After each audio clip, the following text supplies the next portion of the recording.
The one who contributed most to helping those affected by the earthquake is the Turkish chef Burak, as he published many videos documenting his help to people and his kind heart. He is Burak. Yes, people love, helps them. This is a sick man with shortness of breath and short fingers. He complains to Chef Burak about his anxiety, and Burak answers him. And your daily expenses, I take care of your treatment and expenses. He gave hundreds of thousands of dollars to the poor and needy to make them happy.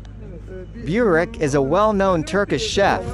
If you are a fan of Chef Burak and love his behavior, like the video and do not forget to subscribe to the channel and activate the bell to receive all new updates.